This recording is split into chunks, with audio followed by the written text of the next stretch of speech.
Hi viewers and welcome to Breaking Down Nigerian Pidgin English number 4.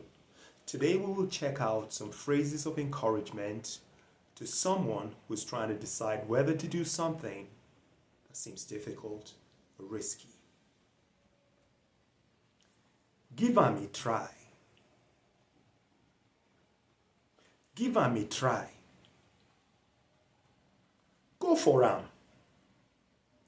Go for am. You what am?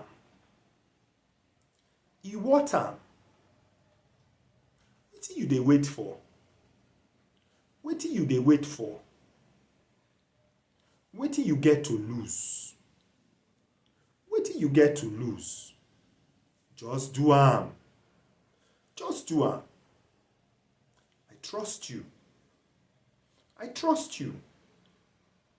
I believe in you. I believe in you. Now you now. Now you now.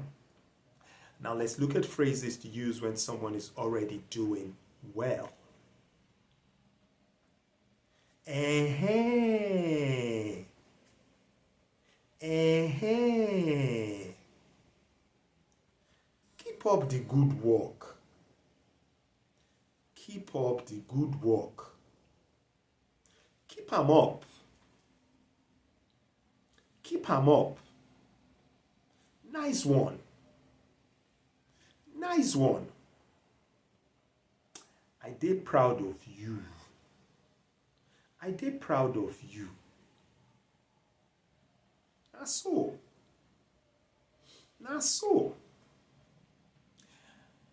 Our class with some popular expressions continues in our next lesson. See you then. Bye for now.